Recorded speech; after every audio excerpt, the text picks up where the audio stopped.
Segundo a Organização Mundial da Saúde, um em cada 4 pessoas terá algum tipo de problemas mentais durante a sua vida.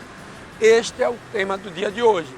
Nós vamos tratar com profissionais da área, psiquiatra, e vamos trazer para você um caso real aqui de Sergipe que vai chocar a todos nós.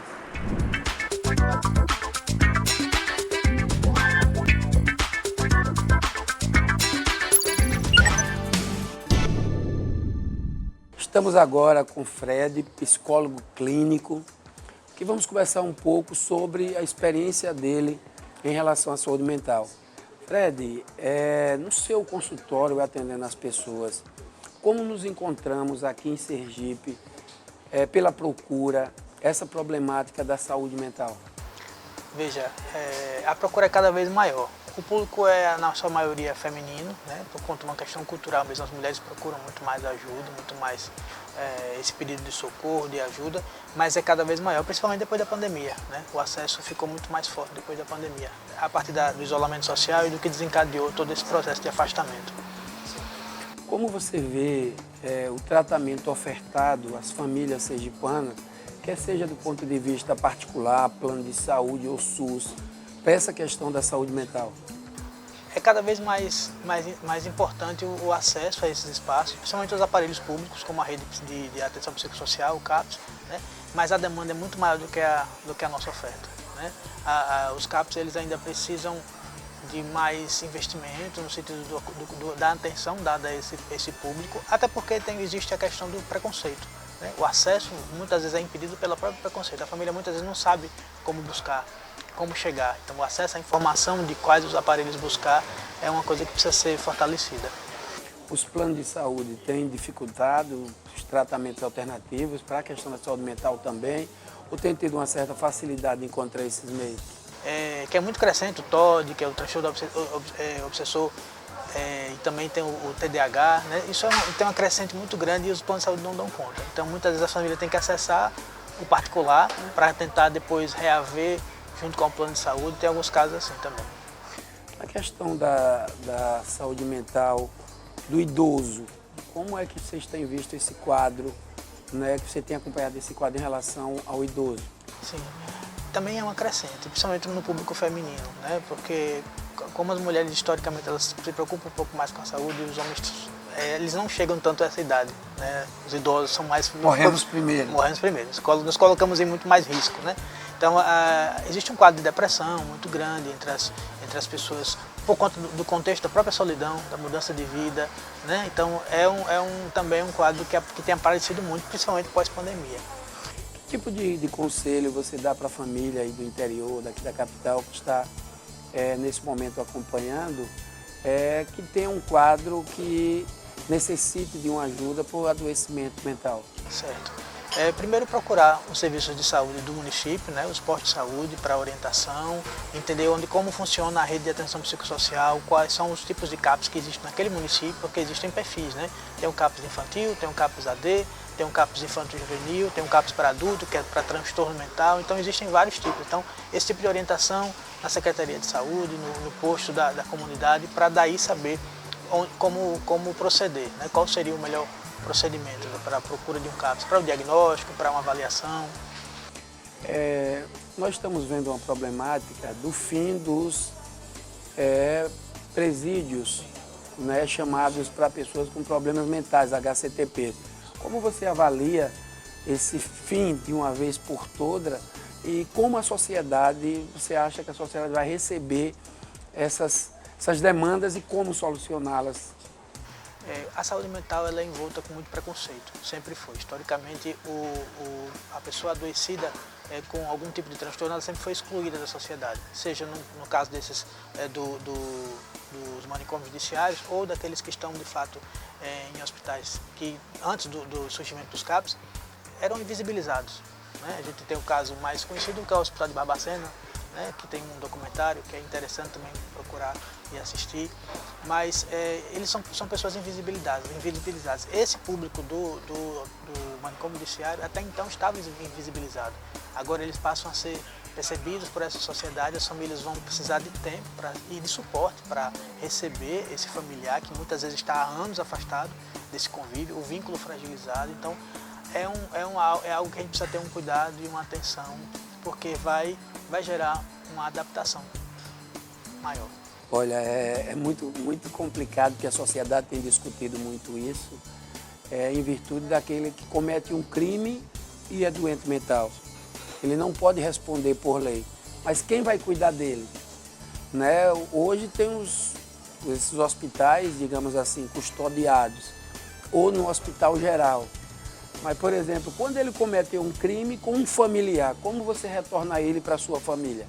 Pois é. Isso é um prejuízo, né? Porque aí a gente vai estar trabalhando com a questão que está para além do contexto jurídico, né? Está com a questão social. E muitas vezes esses indivíduos eles vão voltar para esse ambiente doméstico, fragilizado, de violência, de um histórico de preconceito, né? E a gente vai enfrentar grandes dificuldades. É isso. Eu quero agradecer, Fred, a sua gentileza, um grande profissional da área, passando informação para nosso público.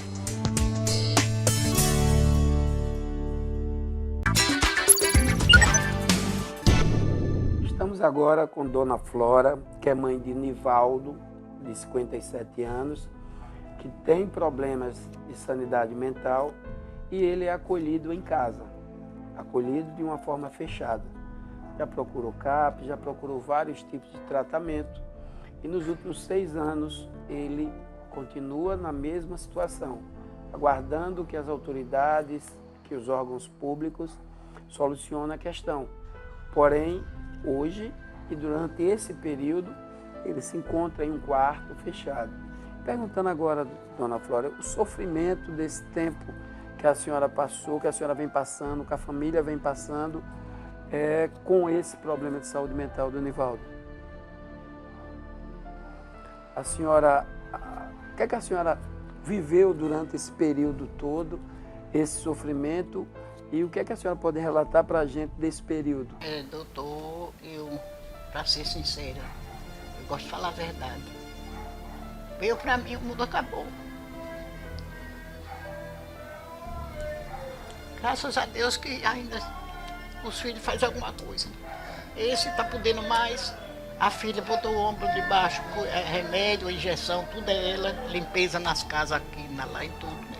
Mas para mim, eu gosto de falar o que meu coração, que tem no meu coração, porque Deus me conhece. Como Deus conhece cada um de nós. Para mim a vida não tem muita.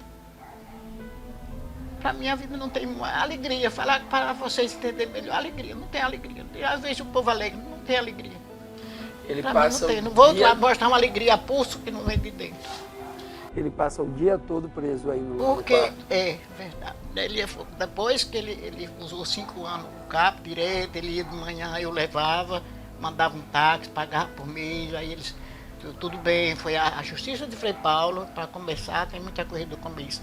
A Justiça e o CREA de Frei Paulo foram maravilhosos, me indicaram, eu morava lá em Frei Paulo na época, no ano 2003, se não me engano, 2013 foi que ele começou a ficar diferente, já não queria dormir no quarto dele, ficou mais agitado, não queria visita, sabe? Do ano 2003. Aí eu fui lá na Justiça, eles me arranjaram, graças a Deus, por telefone, me deram o documento na mão, eu já vim para Aracaju com o documento certinho, o CAP certinho. Agora, não sei, eu acho que seja um mistério isso aí, porque é uma coisa que Deus prepara e está sendo rejeitado. E meu filho está sendo rejeitado por causa da agressiva, eles mostram que é por causa da agressiva. Né? Então hoje ele não consegue o tratamento do CAPS pela agressividade. Não consegue continuar, não consegue. No CAPS. Então aí a única solução que as autoridades deram foi ficar em um quarto aqui, isolado, e a família que resolva. A família, eles tudo lá no CREA dizia, nós temos 3 reuniões lá no CREA também. É a família, é a família. E o CAP chegou a dizer lá também no Ministério que eles estão fazendo a parte deles. A parte deles é essa, o quê? Dá os remédios e a médica, tem a doutora Helena, que atende ele de 6 em 6 meses, não sei quando pode. Já tem 3 meses que ela não vem. Agora é para atender em casa, porque ele piorou e ela está faltando nessa parte, não vem. Se a senhora tivesse um local para internar, uma clínica para internar, a senhora gostaria de internar? Tem uma coisa aí que minha filha lutou também, ela parou porque ela tem 2 netinhos para cuidar, um tratamento aí que diz que abre a cabeça, não sei como o senhor entende, né? Ela disse até o nome, ainda tem essa clínica, né? Aqui em Aracaju, né? Ela começou, mas ela deixou, porque é muita coisa para ela. Remédio dele, tudo é responsável, as criancinhas, que ela tem 2 netos, me ajudar, que eu piorei, né? Fazendo meu serviço da casa e tudo. Mas eu não sei nem como é o nome dessa programação. Ela começou ainda. A senhora que dá alimentação para ele por baixo da porta? Entendo, pelas grades, né? A minha filha fica nervosa. Mas ele vai arrastar a senhora pelo braço. Minha filha, tá lá na grade, lá dentro. Eu não vejo a reação dele, eu estou observando, dando a comida e observando. Né? Ele ameaça a senhora? Às vezes. Ignorante? Às vezes ele vou matar e fica agressivo. Quando ele me vê, ele tem mais raiva de mim do que dos irmãos, porque ele me vê o dia todo, né? E eu acho, passa na mente dele, que ele vivia mais eu. Eu fiquei viúva e a minha companhia, abaixo de Deus, os outros já eram casados, era ele meio, para cima e para baixo, mais eu, né? Manhã, então ele dá para ele notar, que é manhã, que eles têm até raiva, coitados, é meio. Manhã, quando me vier aí no quintal, na porta, na cozinha. Aí, quer dizer, isso é duro, né? Quer dizer, a pergunta que o senhor fez é muito importante. E eu gostaria muito, com a ajuda de Deus, de achar uma ajuda maior. Uma clínica especializada que pudesse internar, cuidar dele efetivamente. Qualquer coisa, eu gostaria muito. Ou em Aracaju, ou fora de Aracaju, já me deram um endereço de lá de Guarulhos, né? Mas fica distante, é coisa mais difícil, eu não posso me movimentar mais, andar, né, doutor? Eu gostaria muito, vale a pena, vai receber uma visita dessa na minha casa. Olha, é isso, vocês que estão em casa, são vários casos iguais como esse, que nós temos aqui em Sergipe e que as autoridades precisam tomar uma medida para ajudar as famílias. Eu, particularmente, vamos buscar a Secretaria Municipal, a Secretaria Estadual de Saúde, para que oferte o tratamento adequado. Porque a família sofre, o paciente sofre sem ter o tratamento adequado e as autoridades precisam dar uma resposta. É mais um caso de saúde mental que nós mostramos para o programa Família da Gente. Eu quero ir pro CAP! Eu quero ir pro CAP! Estamos agora com o Dr. André Luiz, psiquiatra, que atua na área da saúde mental há um certo tempo aqui em Sergipe. Doutor, como é que o senhor está vendo essa questão da saúde mental pós-pandemia? A gente observa que durante a pandemia, pela situação que a população viveu, de restrição, né? Tudo isso levou a um aumento dos transtornos mentais. Normalmente transtornos mentais mais leves, transtornos mais ansiosos, né? E aí isso se refletiu inclusive na procura da população por mais atendimento ambulatorial, né? Mas assim, foi expressivo esse aumento. Qual a orientação que o senhor dá para uma família que está em casa? Qual o caminho que ela deve buscar se ela perceber que tem algum ente na família dela com um transtorno mental assim? Qual o caminho que ela deve percorrer para pegar um diagnóstico? Então, se esse familiar perceber que aquela pessoa já está com um nível de disfuncionalidade, ou seja, já não está conseguindo dar conta direito do trabalho, das atividades sociais, já não consegue, assim, já tem um nível de sofrimento psíquico considerável, é sim bom recomendar que procure a ajuda de um profissional, né?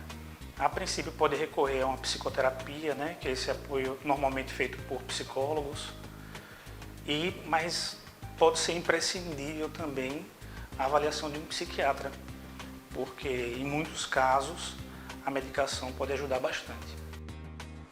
Qual o nível de evolução, né, e de sucesso com essa medicação para a saúde mental? Existe cura na questão da saúde mental? O paciente portador de um desses transtornos, ele tem que manter o tratamento indefinidamente. Por outro lado, existem transtornos que é possível alcançar a remissão, controle dos sintomas, a remissão, e o paciente depois ficar sem medicação, ter alta da psicoterapia e seguir uma vida estável.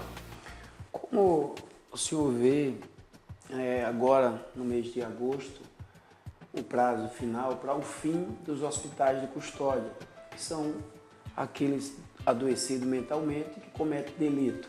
Como a psiquiatria vê esse fim dos hospitais de custódia e o futuro? Qual a preocupação da psiquiatria em relação a isso? Os hospitais gerais, eles não foram preparados para, mesmo tendo uma enfermaria psiquiátrica, para internações de longa permanência, né? E muitos desses pacientes, às vezes, só cessam o nível de periculosidade com internações mais prolongadas, né? Com uma série de tratamento psicoterapêutico, psiquiátrico.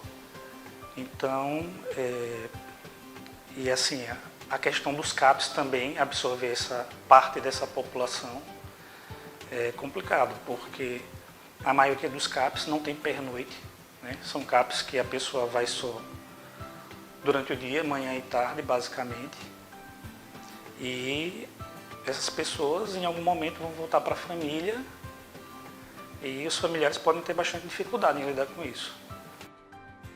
Olha, para uma família que hoje, eu conheço várias, que estão com o seu ente dentro de casa, ou preso no quarto, ou acorrentado, qual o tipo de aconselhamento que o senhor dá para essas famílias e o caminho que elas devem buscar? Porque por um lado dizem que é crime ela manter o cárcere privado, por outro ela não pode deixá-lo à vontade em casa pela periculosidade ou na rua. Qual o tipo de conselho que a psiquiatria dá para uma família que passa por caso como esse? O que poderia ser feito é entrar em contato com o CAPS, que tem acesso, que é porta aberta, e tentar uma estratégia com a equipe do CAPS, de repente de fazer uma visita domiciliar, pelo menos um primeiro atendimento no domicílio, para tentar medicar, estabilizar mais os sintomas, e com sintomas mais controlados, com o paciente mais fácil de se lidar, aí depois começar a integrar as atividades no CAPS e aos poucos reintegrá-lo à sociedade. Isso é um trabalho difícil, mas eu já quero aqui agradecer, doutora Andréa Luiz, as informações passadas pelo senhor. Eu tenho certeza que muitas famílias vão buscar um tratamento, buscar um caminho. De qualquer maneira, eu agradeço a gentileza do senhor.